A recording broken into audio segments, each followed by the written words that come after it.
Hello and welcome to the Modern Embedded Systems Programming course. My name is Miro Samek, and in this lesson I'll continue the subject of assertions and design by contract. Today you'll learn how to apply them in embedded systems.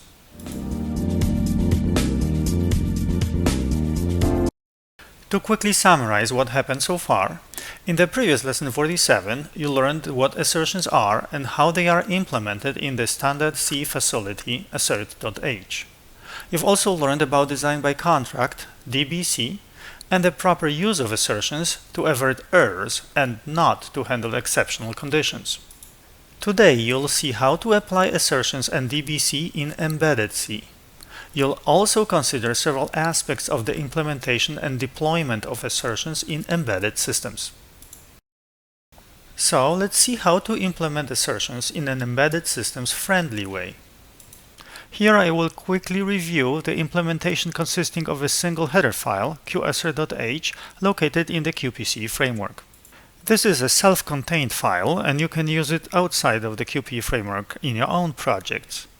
Actually, you've been already using these assertions on multiple occasions, for example in the lessons about the RTOS. Usually I would review the raw file, but today I'd like to show you a review of the documentation generated by Doxygen because it's often an easier way to explore the code. The documentation is located in the QP online manual that can be found on the statemachine.com website through the product/QPC manual menu. To find quickly what you need, type qassert into the search box. The first documented macro is qassertid, which is a general-purpose assertion used later for all other assertion variants. The macro takes two parameters, the ID number, which should be unique within a given module, and the Boolean expression to check. The macro itself is defined by means of the ternary operator, which is standard practice. For example, here is the standard assert.h header file from the ARM Kyle compiler 6 that you've been using through Microvision IDE. The ternary operator is used to define all versions of the assert macro in that file. A significant advantage of defining assert as an expression as opposed to a statement is that it can be safely used inside if-else control flow. If you defined assert as an if statement, you could run into the dangling else problems. The else branch from your code could be misunderstood as else from the assertion if statement. But going back to the qassertid definition, the Boolean expression exp is evaluated, and if it is true, the ternary operator returns 0 cast on void, just like the standard assert. Otherwise, the ternary operator calls the qOnAssert function, which, as you can expect, will be your custom error handler. To uniquely identify the specific assertion, the qOnAssert callback function takes the ID parameter and the qThisModule string. This is a departure from the standard practice of identifying assertions with the __ line, number, and the __ file string. Why depart from the beaten path? Well, __ line is quite an unstable ID for an assertion because adding or removing lines changes all the following line numbers. As I will discuss in a minute, testing assertions requires a stable way of identifying them. Similarly, the string generated by __ file often depends on how the file is specified to the compiler. If the file is specified with the path name, __ file expands accordingly. Also, if you use multiple assertions in a given file, some embedded compilers might generate multiple copies of the file string, which is wasteful. To avoid all such problems, the qassert header file provides a macro qDefineThisModule, where you can define your own module name string, typically at the top of each module. That static and const pointer will be subsequently used in all assertions in a given file. Going back to the qOnAssert function, it is defined as never returning with the qNoReturn macro. If that macro is not defined elsewhere, the default definition uses the C99 _no return specifier. This can help the compiler to perform optimizations as execution paths that violate asserted conditions are unreachable. Additionally, if you use static analysis tools, the qassert function should be given the no-return semantics, like it is done in the QPC framework for the PCLand Plus static analysis tool. This helps the tool to better understand your code and avoid diagnostics for asserted conditions. Now, qassert.h provides many other assertion variants such as qrequire, qensure, and qinvariant. These correspond to preconditions, postconditions, and invariants respectively. The names of the macros are direct loans from the Eiffel programming language that natively supports design by contract.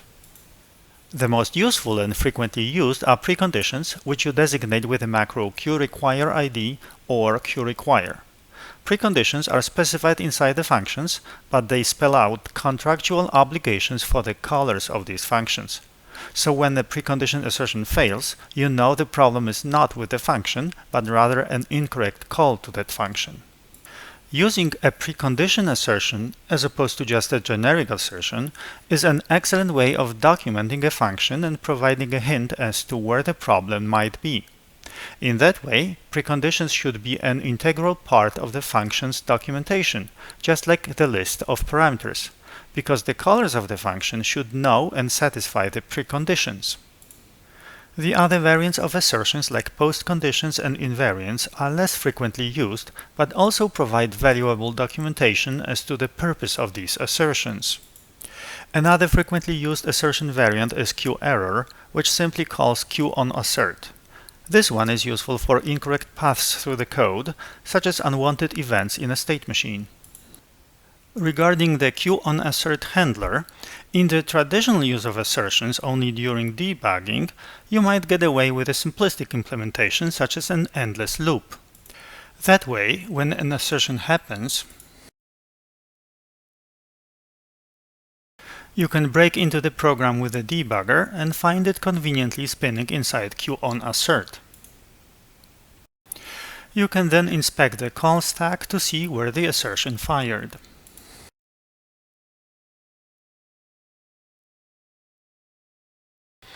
But you can also leave assertions enabled in the final product, which I will strongly advocate in a minute. In that case, the assertion handler becomes critically important as your last line of defense after detecting an error. To provide real protection, however, the assertion handler must be carefully designed to perform damage control and corrective actions for your specific system. Please remember that the assertion handler should not return, so most of the time it should end with resetting the system.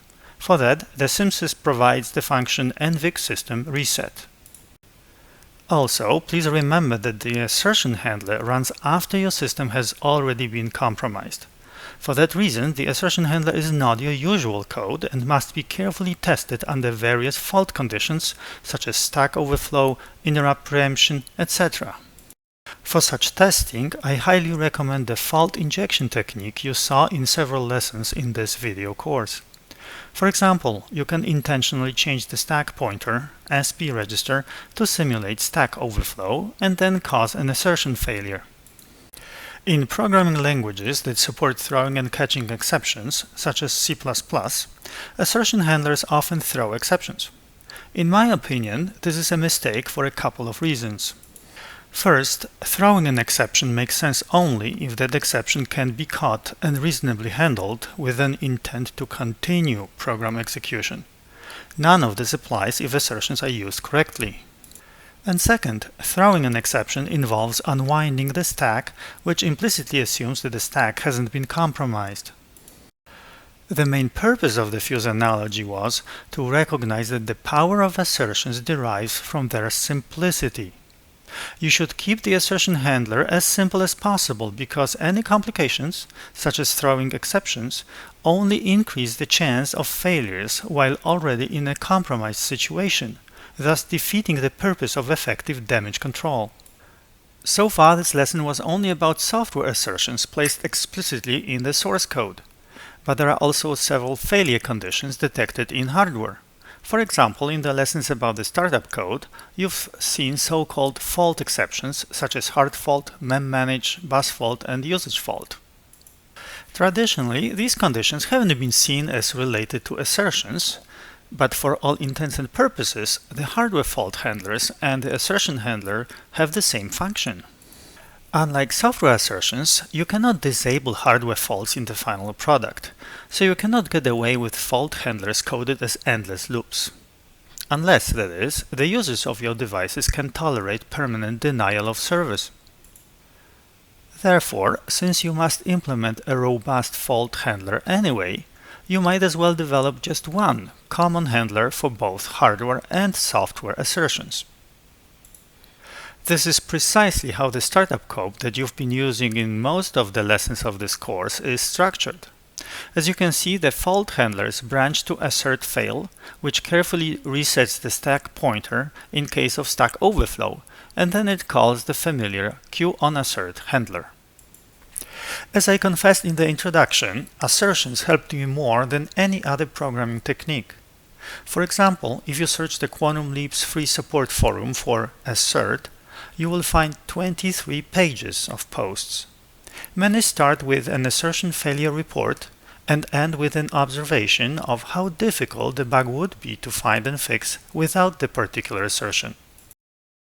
But you don't need to take only my word for it.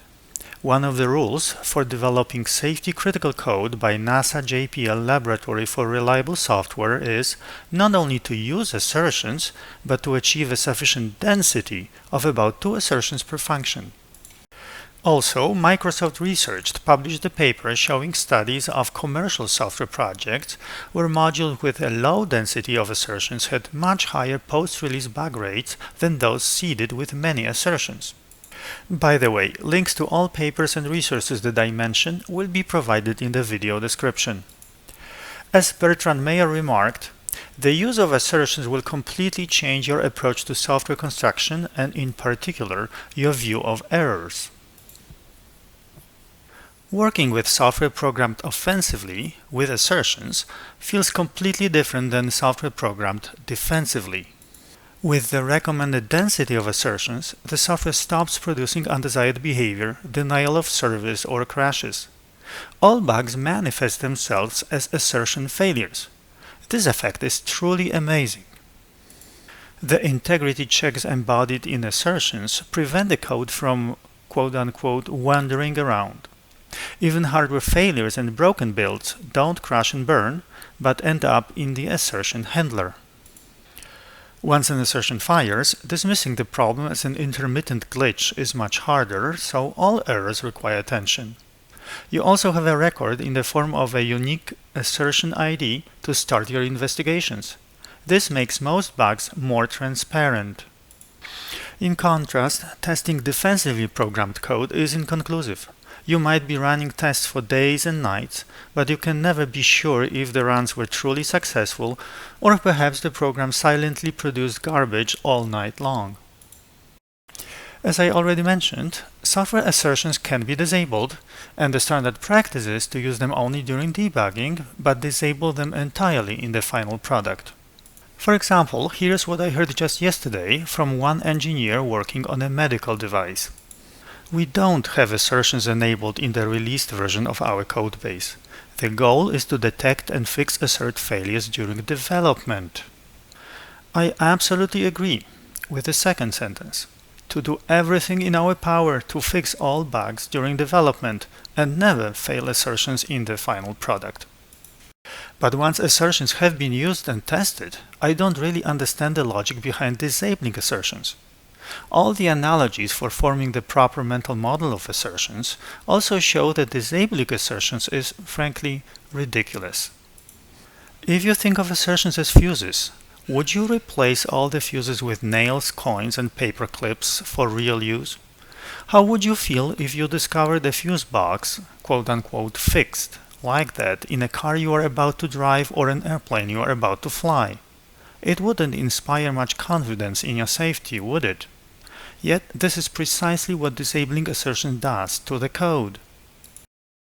If you think of assertions as guardrails, would you prefer to drive on a mountain road with or without them? I mean, you never intended to hit the guardrail anyway, so you don't need them, right? Finally, if you view assertions as an insurance policy, would you cancel it right before a fire season? I mean, you don't really want to cash such a policy, do you? But if your house burns down anyway, it sure helps to have a damage control mechanism in place. I hope you get the picture.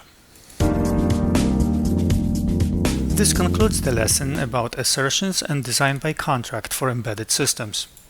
If you like this channel, please give this video a like and subscribe to stay tuned.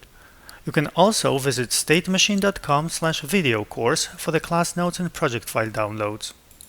Finally, all the projects are also available on GitHub in a Quantum Leap's repository, Modern Embedded Programming course. Thanks for watching.